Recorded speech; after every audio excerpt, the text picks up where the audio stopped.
کا جرم کیا بتاؤں میں آپ کو. جب میری اس سے شادی ہوئی تھی تو یہ ایک طوائف تھی.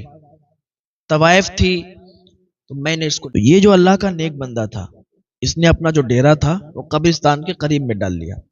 اب یہ وہیں پر رہنے لگا، اللہ کی عبادت کرنے لگا، نمازیں ادا کرتا، روزے رکھتا، نیک عمل کرتا. کسی کی جب میت ہوتی تھی تو اس کے لیے دعا بھی کرتا تھا، قبرستان میں جا کر مٹی بھی دے کے آتا تھا. قبرستان کے قریب اس لیے تھا کہ ہر وقت اسے یاد رہے کہ اسے مرنا ہے، کیونکہ انسان یہ بھول جاتا ہے نا دنیا میں آ کے کہ اسے مرنا ہے، اسے اس دنیا سے جانا ہے. یہ دنیا، یہاں کے لوگ جو ہیں، ان کو یہاں سے جانا ہے، ان کو یہاں نہیں رہنا. تو اس وجہ سے اس نے اپنا ڈیرا جو تھا قبرستان کے قریب ڈالا، تاکہ اسے یاد آتا رہے کہ اسے مرنا ہے، اس دنیا کو چھوڑ کے جانا ہے.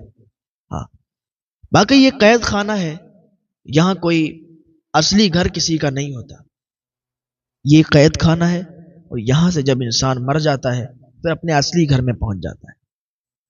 وہ کسی شاعر نے کہا تھا، کون کہتا ہے کہ مومن مر گیا، قید سے چھوٹا وہ اپنے گھر گیا.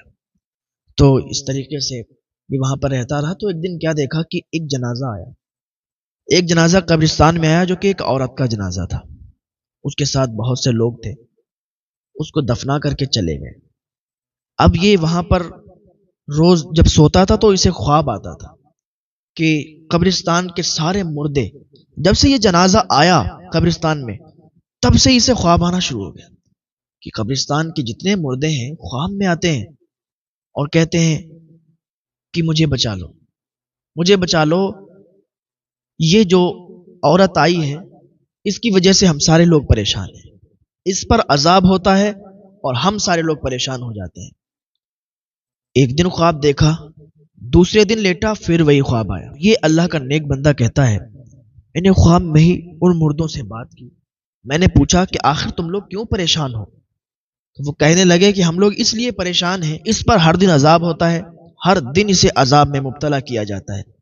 تو اس کی چیخیں سن کے ہم لوگ پریشان ہیں، اس پر عذاب جو ہے اس کی وجہ سے ہم لوگ پریشان ہیں، ہم لوگوں کو تکلیف ہوتی ہے، اس پر بہت سخت طریقے سے عذاب ہوتا ہے.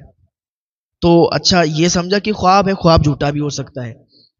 لیکن مسلسل اس نے 15 سے 20 دن وہ خواب دیکھا تو اسے یقین ہو گیا کہ آخر یہ خواب مجھے آتا ہے تو میں اس کی تحقیق کر لوں. تحقیق کرنے کے لیے قبرستان کے اندر گھس گیا، قبرستان میں گیا اور اسی قبر پر گیا